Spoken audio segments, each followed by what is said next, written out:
On the heels of a deeply unsettling performance from Pete Hegseth yesterday on Capitol Hill, the commander-in-chief had a wide-open opportunity to change the tone.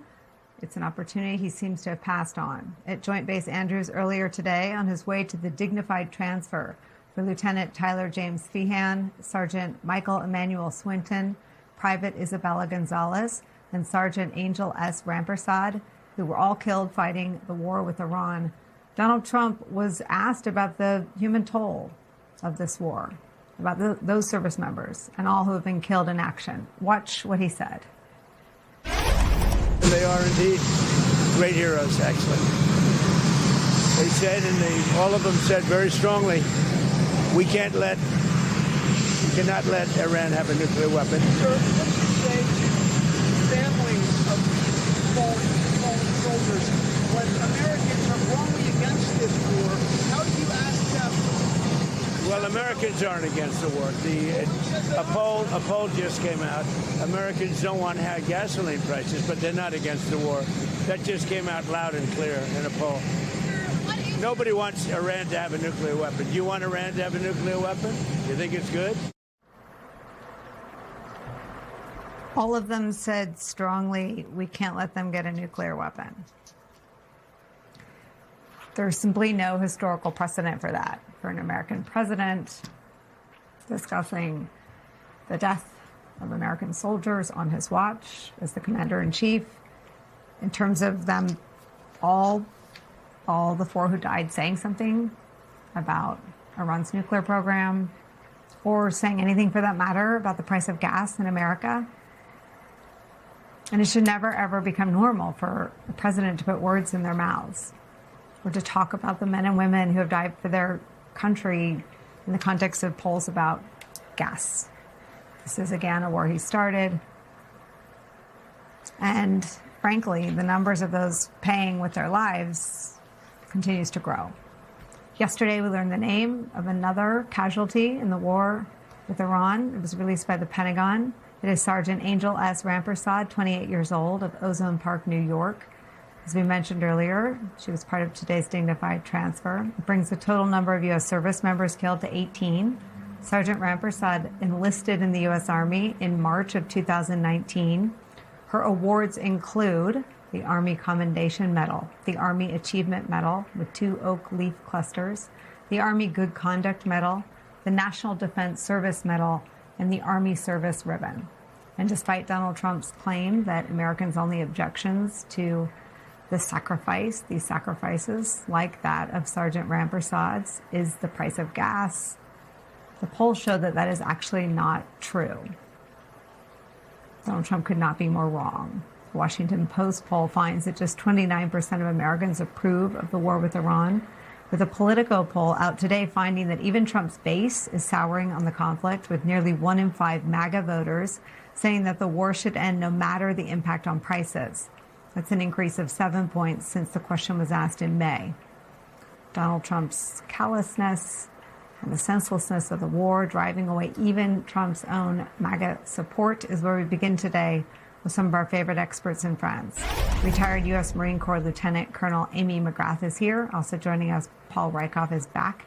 He's the host of the Independent Americans podcast, the founder and CEO of Independent Veterans of America. Also joining us, Media Matters for America President Angelo Carusone is here. Amy, your thoughts today? Well, just from your intro, I think it's really important that people know that Donald Trump does not know these American service members personally. He's just flat lying when he says that these folks, have said that the things that they've said. That's just not true. And he's implying that all members of the military who are active duty and are over there are for this war. And that is not true either, okay? And that wasn't true in Afghanistan. It wasn't true in Iraq. And for a president to say those things, again, is just, it's just a slap in the face to everybody that's served. Paul, I want to bring you in on the same question. Your thoughts to what we've seen today. It's a somber and humbling experience, and one that I'm glad the country hasn't turned its eye from. I know it's summertime and people don't want to be focused on the news, and a lot of folks are checked out, but you need to learn the stories of these young soldiers who were taken from us far too soon. I'm glad you mentioned the name of Angel Rampersad, 28 years old from here in Queens, who showed her face. That is the human cost of war. But what Trump's doing is one of the most dangerous kinds of propaganda. To say that he knows what those soldiers thought or felt, and to blur the separation that we've worked hard to create between our people and our politics. Our troops should be insulated from the politics. We worked very hard to teach this country after Vietnam to separate the war from the warriors. What he and Hegseth have tried to do in the last 24 hours especially is ram it back together and make it seem like he's got a MAGA army and everybody's all in and they're all signed up to just fight in his war in Iran. And that is very, very dangerous to our national security, to our recruiting, to the civil-military bond that exists in this country. And I think it's a sign of desperation, but we need to continue to call him out on it. And also, if he cares so much about our troops, where is the VA secretary? We heard yesterday from the Agriculture Secretary. We've heard from Hegseth. Why haven't we heard from Secretary Doug Collins about what he's doing to prepare the Department of Veterans Affairs for a whole new generation of wounded and a whole new generation potentially of kinds of wounds? We know we weren't prepared at the VA after the last two forever wars. They may not be prepared now. We need to hear from him on budget requests and just the fact that they exist and whether or not they'll be prepared to take care of a whole new generation of wounded. Well, I mean, Angela, let me bring you in on that because the New York Times' Eric Schmidt, who happens to be one of the 5 New York Times journalists who was subpoenaed for his reporting on the Qatari-gifted Air Force One, has reported that there is a cover-up underway, that the Pentagon isn't even releasing information at this point about the injuries. Yeah, and I think that we should put that into broader context because it makes it especially messed up. In some ways, Trump putting his justification for this war into the mouths of those who can no longer speak for himself is actually quite consistent with the policy of disrespect and disregard that's in practice here. Because at the start, they haven't had a briefing from the DOD, from the podium, since May 5th. And that's bad enough. But we also know that they are closing off access to journalists. They are cracking down. I mean, Hegseth and the Department of Defense are working with the Department of Justice to crack down on what they consider leakers and anybody going outside of the policy to share information. So on the one hand, they're suffocating the information pipeline, just basic nuts and bolts about what's happening. And then on the other hand, they are going after and stifling and targeting the very types of individuals, not just the reporters, but also the people that will be getting this basic information out there. They're also attacking them. And so this notion that somehow there's this coordinated cover-up, it's par for the course. They are trying to control the narrative. And in this case, the way that they're going to control it is by erasing it, by pretending that it's not happening so that they can polish up the little bits that come through. They can paper over the few cracks that we're able to see as a result of some of these leaked information coming through. That's the context that this is taking place in. And so Trump gets out there and says this thing, just like some of the other stuff he was posting last night, in the absence of all that other information, there's a real chance that this stuff sticks. And that's why I'm so glad Paul made that point, that we should continue to call him out for these things and needs to be called out for these things so that they don't get total control over the narrative. I have to say it is a deeply unpopular narrative, but I will show it. This is what Trump posted on social media about the number of people who have sacrificed with their lives in service of this country. This is his post.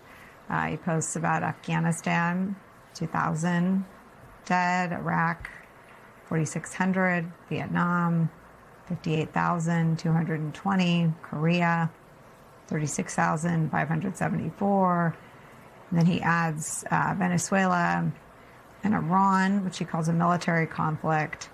And I'm not sure, Amy, that I know the point of this, but if he's going to just put a number, I'll go ahead and take the opportunity to tell another story. This is Tyler Feehan's family's tribute to him. They posted on their GoFundMe page to raise money for ROTC scholarships in his honor. And let me read their words. Quote, Tyler packed in more living than most people manage in a lifetime. He chased adventure relentlessly, whether it meant reaching Everest Base Camp or walking the Camino de Santiago across France and into Spain. As a leader, he never wavered in putting his soldiers first. He believed deeply in the power of militant person. discipline, leader behind him to see the good this country still holds rather than and needed sentiment. Yeah, it really is. And I think if you take a step back and recognize that America owes its troops, the men and women who are over there risking their lives, owes them leadership that will make sure that this sacrifice is worth it. So when I listened to Pete Hegseth yesterday at the hearing on the Hill, any criticism or blame for the failures of this Iran war, he turned it around and said, well, you guys are blaming the troops or you're unpatriotic. And actually, it's the opposite. If there's anything that the post 9/11 wars have taught us in 2 decades of war, it should be that our leaders have a responsibility to our troops to clearly define the objective, to have a solid strategy, to make sure that it's authorized from Congress and it's backed by the American people, to make sure that their sacrifices are worth it and make sense. And we don't have that right now, and that's why this is so tragic.